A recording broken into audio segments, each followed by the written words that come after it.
பேரா சுங்கை சிப்புட் மாவட்டத்தில் உள்ள சுங்கை குருடா தோட்டத்தில் கடந்த 10 ஆண்டுகளுக்கு முன்னர் கட்டப்பட்டு வந்த சுங்கை ரேலா தோட்ட தமிழ் பள்ளிக்கு விடிவு காலம் பிறந்துள்ளது.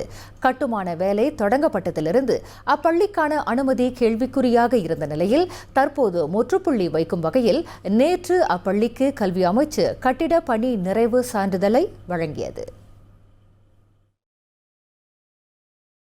கல்வி துணை அமைச்சர் வாங்காவோ பள்ளியின் மேலாளர் வாரிய குழு தலைவர் முனைவர் சு சண்முகவேலுவிடம் அச்சான்றிதழை ஒப்படைத்தார். அரசாங்க கொள்கையின் அடிப்படையில் அனைத்து தமிழ் பள்ளிகளின் தரத்தை உயர்த்துவதற்கான நடவடிக்கைகளை அரசாங்கம் தொடர்ந்து மேற்கொள்ளும் என்று கூறிய அவர் இப்புதிய பள்ளியின் கட்டுமான நிறைவு குறித்தும் விவரித்தார். Sekarang sijil perakuan siap telah pun diserahkan, bangunan telah pun siap 100% dan diperakui selamat digunakan. Dan pada pagi ini juga kita meraihkan pengoperasian sekolah di lokasi baharu ini. Seramai 28 orang murid telah pun berpindah dari sekolah lama, sekolah asal di tempat asal ke sini. இதனிடையே புதிய கட்டிட தேவைகளுக்காக விண்ணப்பித்திருக்கும் பள்ளிகள் மற்றும் கட்டுமானம் நிறைவு பெறாத பள்ளிகளின் பணி நிறைவு குறித்தும் அமைச்சு தீவிர கவனம் செலுத்தும் என்றும் அவர் தெரிவித்தார். பள்ளியின் பணி நிறைவில் இழுபறி நிலை ஏற்பட்டதற்கான காரணத்தை பேரா மாநில ஆட்சிக்குழு உறுப்பினர் ஆ சிவனேசன் பகிர்ந்து கொண்டார். 2018 இந்த விஷயம் அப்போ உள்ள துணை கல்வி அமைச்சர் தியோனி சிங் கொண்டு சென்று அங்கே எல்பிஎஸும் வந்தாங்க. பிபிடி முவாலிமில் உட்காந்து பேச்சுவார்த்தை நடத்தணும். அப்போ பேச்சுவார்த்தை நடத்தும் போது 3,60,000 வெள்ளிக்காக இந்த பள்ளி இத்தனை ஆண்டு திறக்காமல் இருந்துச்சு.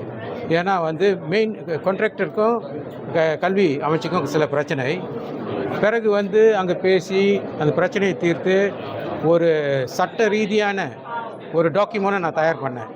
இதனிடையே நிதி பிரச்சினை காரணமாக தமிழ் பள்ளிகளின் கட்டுமான பணி தடைபடாமல் இருக்க தமிழ் பள்ளிகளுக்கான நடவடிக்கை திட்டத்தை அரசாங்கம் மீண்டும் ஊக்குவிக்க வேண்டும் என்று மித்ராவின் சிறப்பு செயற்குழு தலைவர் பிரபாகரன் பரமேஸ்வரன் கேட்டுக்கொண்டார். ஏன்னா அந்த திட்டம் இருந்தால்தான் தமிழ் பள்ளிக்கு இன்னும் கவனிப்பு கூடையாக இருக்கும். ஸோ இதே மாதிரி லாடாங் ரிலேயில் நடக்கிற மாதிரி நிறைய தமிழ் பள்ளிக்கூடத்தில் இந்த மாதிரி நிதி பற்றாக்குறை நடக்குது. எப்போ இந்த நிதி பற்றாக்குறை சால்வ் ஆகும் அந்த விஷயத்தை அந்த பிரச்சனையை நம்ம ஃபோக்கஸ் பண்ணாதான் முடியும். ஸோ அதே மாதிரி ஒரு குழு அமைச்சு பிளான் திண்டாக்கன் ஸ்கோலா தமிழ் மறுபடியும் உருவாக்கணும் ஜபத்தான் பிரதான மந்திரி யூனிட் கீழே.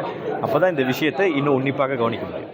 இப்பள்ளியின் வளர்ச்சிக்கு பல வகைகளில் ஒத்துழைப்பு வழங்கிய அனைவருக்கும் பள்ளியின் சார்பில் நன்றி பாராட்டுவதாக மேலாளர் வாரிய குழு தலைவர் முனைவர் சண்முகவேலு கூறினார். மிக விரைவில் சுங்கை ரேலா தோட்ட தமிழ் பள்ளிக்கான திறப்பு விழா அறிவிக்கப்படும் என்றும் அவர் தெரிவித்தார்.